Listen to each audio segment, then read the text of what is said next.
Hello students. अभी अपन बात कर रहे थे बकल कैविटी, जो हमारा एलिमेंट्री कैनाल का फर्स्ट ऑर्गन था, जहाँ पर फूड हमारा फिज़िकली एंड केमिकली डाइजेस्ट हुआ था। और अभी फूड जो है बकल कैविटी से ईसोफेगस में एंटर होता है। ईसोफेगस में एंटर होने से पहले दो पार्ट्स वहाँ पर होते हैं, लैरिंग्स एंड फेरिंग्स, एंड वहाँ पर एपिग्लोटिस जो है वो गार्ड करता है फूड को, ताकि फूड आपका जो है रेस्पिरेटरी ट्रैक्ट में एंटर ना करे। तो जब फूड आपका ईसोफेगस में एंटर हुआ, तो यहाँ ईसोफेगस की बात हो रही है। ईसोफेगस एक मस्कुलर ट्यूब है, 25 सेंटीमीटर लॉन्ग ट्यूब, जो कंडक्ट करती है स्लाइटली जो डाइजेस्टेड फूड है from the mouth into the stomach by peristalsis movement. यानी जो फूड है वो आपका माउथ से यानी बकल कैविटी से स्टमक तक मूव होता है, और उसको बीच में जो है ईसोफेगस वो हेल्प करता है फूड को माउथ से और स्टमक तक लाने का। तो यहाँ पर जो मूवमेंट वर्क करता है ईसोफेगस के अंदर वो है peristalsis movement. What is peristalsis movement? The rhythmic contraction and relaxation of wall of oesophagus. यानी जो ईसोफेगस की जो वॉल है उसका कॉन्ट्रैक्शन, उसमें कॉन्ट्रैक्शन होता है, रिलैक्सेशन होता है, और उससे फूड आपका नीचे की तरफ पहुंचता है। तो ये जो बात करें अपन कि यहाँ पर ये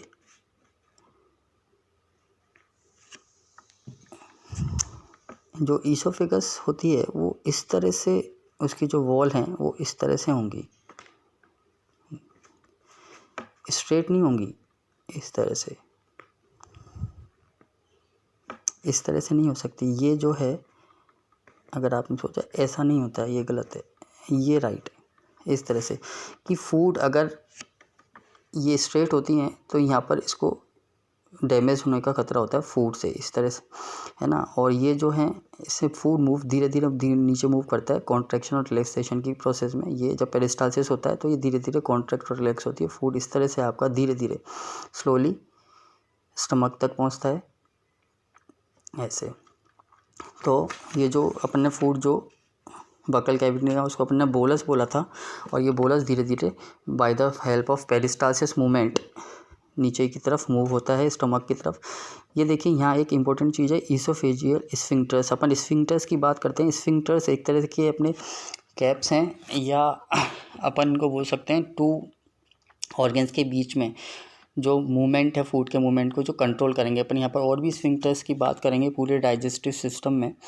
तो यहाँ जो पहला स्फिंक्टर अपने पास है वो ईसोफेजियल स्फिंक्टर। स्फिंक्टर्स का मतलब है जो कॉन्ट्रैक्ट एंड रिलैक्स करता है, चीज़ को कॉन्ट्रैक्ट करता है। तो ये जो स्फिंक्टर है यहाँ पर ईसोफेजियल स्फिंक्टर, ये एक तरह से कॉन्ट्रैक्शन का वर्क करता है, लेकिन ये एक परमानेंट या ये एक पर्टिकुलर अपन बात कर सकते हैं कि ये कॉन्ट्रैक्शन यहाँ पर एक नहीं होता है, ये डायफ्राम के कारण यहाँ पर वर्क होता है। कि डायफ्राम आपका जब कॉन्ट्रैक्ट होता है तो ईसोफेजियल स्फिंक्टर जो है वो डायफ्राम की हेल्प से ही जो है उसकी प्रोसेस चलती है। तो oesophageal sphincter present between oesophagus and stomach. Stomach और ईसोफेगस के बीच में जो फूड के मूवमेंट्स को कंट्रोल कर रहा है आपके यहाँ पर, ठीक है, कि कितना फूड आपका स्टमक में जाना चाहिए एक टाइम के अंदर। तो ये स्फिंक्टर हेल्प करता है आपके पास। तो इस तरह से आपका जो फूड है वो by the process of peristalsis stomach तक पहुंचता है। और स्टमक में हम देखेंगे आगे कि कौन सी प्रोसेस होंगी फूड के साथ।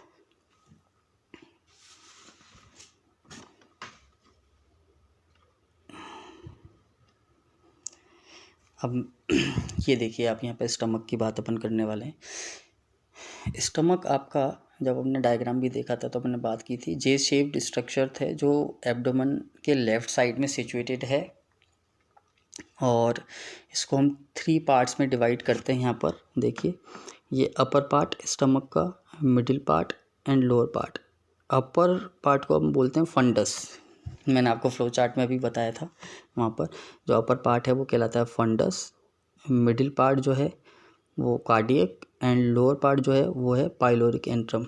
तो इसके अगर डायग्राम को हम दोबारा से देखें एक बार मैं थोड़ा सा बताना चाहूँगा आपको। यहाँ पर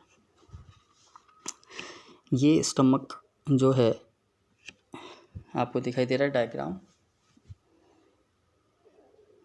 ये जो अपर वाला पार्ट है, ये अपर वाला पार्ट कहलाता है आपके पास फंडस। ये बॉडी, ये जो है स्टमक का बॉडी पार्ट है, यहाँ दिखाई दे रहा है आपको। ये गैप्स, ये आपका जो पार्ट है कार्डियक वाला, और ये लास्ट में जो है ये एंट्रम पार्ट कहलाता है, ये वाला पार्ट एंट्रम। ये मैंने आपको यहाँ पर मैं अभी डिस्कस करने वाला हूँ, ये आप माइंड में रखना कि यहाँ पर कुछ फोल्ड्स की बात मैं आपसे करूँगा। इस तरह के कुछ फोल्ड्स होते हैं साथ में, ये इस तरह के फोल्ड्स स्टमक के बीच में बॉडी पार्ट्स में, इन फोल्ड्स की मैं आपसे बात करने वाला हूँ अभी थोड़ी देर में। तो ये मैंने आपको 3 पार्ट्स बताए यहाँ पर, फंडस, कार्डियक और पाइलोरिक और उसको एंट्रम भी अपन बोलते हैं। तो 3 पार्ट्स में आपका स्टमक जो है डिवाइडेड होता है। जो स्टमक की जो वॉल है वो सिक्रीट करती है हमारे पास एक जूस, गैस्ट्रिक जूस, जो फूड के डाइजेशन में हेल्प करने वाला है। ख़ासतौर से अपन बात करेंगे इसमें प्रोटीन की अभी। तो जो वॉल ऑफ स्टमक है वो गैस्ट्रिक जूस सिक्रीट करता है, और गैस्ट्रिक जूस के अंदर 3 कंटेंट मेनली होते हैं, जहाँ मैंने दिया हुआ है आपको। पहला जो होता है वो है हाइड्रोक्लोरिक एसिड।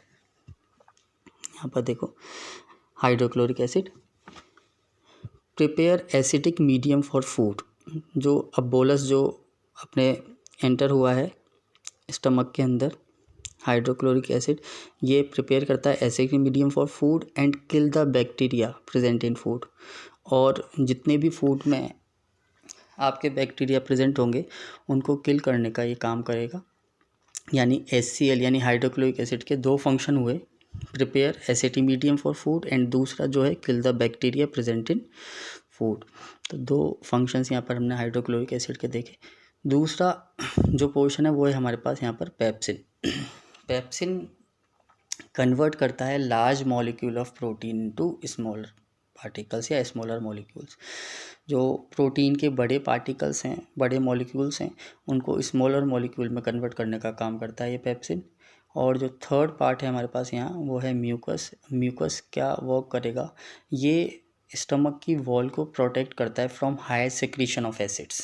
जब एसिड्स का हायर सिक्रीशन हो जाएगा तो वो तो स्टमक की वॉल को डैमेज कर सकता है, तो ये जो म्यूकस है ये इसे प्रोटेक्ट करता है। यहाँ जो एसिड है ये हाई सिक्रीशंस कब होते हैं, हमने यहाँ देखा कई बार हम बात करते हैं सुबह में खाना जो है जल्दी खाना चाहिए या हैवी ब्रेकफास्ट लेना चाहिए। यानी अगर आपका पेट खाली है, एम्प्टी है किसी भी तरह से, तो ये एसिड जो है, म्यूकस जो है उसको हाई सिक्रीशंस होंगे। तो अगर डेली रूटीन में आप ये कर रहे हैं तो आपके जो इस इनर वॉल ऑफ स्टमक हैं वो डैमेज हो सकती हैं, या आप ज़्यादा जंक फूड खा रहे हैं तो भी यहाँ पर आपकी डैमेज हो सकती है म्यूकस। तो इसलिए अवॉइड करें ऐसे फूड को, और एम्प्टी स्टमक ना रखें। कुछ ना कुछ जो है टाइम पर जो भी आप चीज़ ले सकते हैं वो खाएं। जंक फूड का जो यूज़ है वो कम से कम करें। तो ये आपके स्टमक के, मैंने यहाँ पर आपको गैस्ट्रिक जूस जो वॉल है गैस्ट्रिक जूस सिक्रीट करती है, उसके अंदर ये 3 जो हैं केमिकल्स जो हेल्प करते हैं फूड के डाइजेशन में। आगे इसी में हम देखेंगे। मैं आपसे अभी थोड़ी देर पहले डायग्राम में बात की थी कि कुछ मस्कुलर फोल्ड्स होते हैं आपकी इनर जो वॉल है, मस्कुलर वॉल स्टमक की। वो जो muscular wall of stomach bears irregular folds known as रूगी।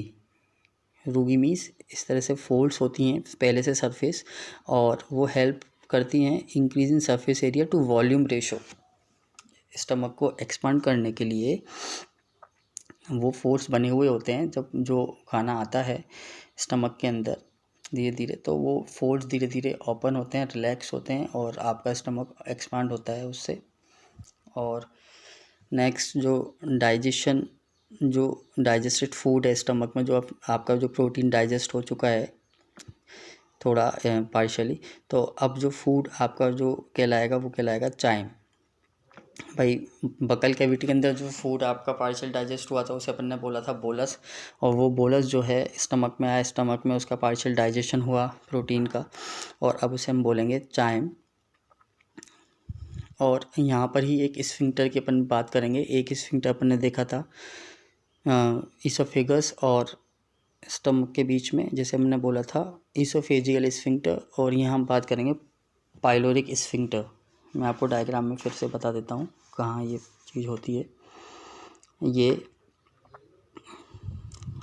Stomach की जो एंडिंग है पाइलोरिक पार्ट, तो ये पाइलोरिक वाले पार्ट में आपको यहाँ पर ये गार्ड करता है फूड को डुओडेनम में। ये स्मॉल इंटेस्टाइन में फूड एंटर होगा डुओडेनम में, तो ये पाइलोरिक स्फिंक्टर इसलिए कहलाता है क्योंकि पाइलोरिक वाले यानी एंड पार्ट में होता है स्टमक के। दिखाई दे रहा है आपको, फिर से मैं बता देता हूँ आपको। ये वाला जो पोर्शन है ये पाइलोरिक स्फिंक्टर है, ये फूड के मूवमेंट को कंट्रोल करता है स्मॉल इंटेस्टाइन में। तो इस तरह से आपका फूड अभी तक आपके प्रोटीन जो है वो डाइजेस्ट हुआ है, और थोड़ा सा कार्बोहाइड्रेट आगे की प्रोसेस में नेक्स्ट क्लास में अपन देखेंगे कि स्मॉल इंटेस्टाइन जो मेन कंप्लीट डाइजेशन साइट है वहाँ पर कैसे फूड आपका टोटली डाइजेस्ट होता है। Thank you very much. इसे आप रिवीजन करते रहें रेगुलरली जो पढ़ा हुआ है। Thank you very much. कोई भी डाउट हो तो आप मुझसे क्लियर कर सकते हैं। ओके।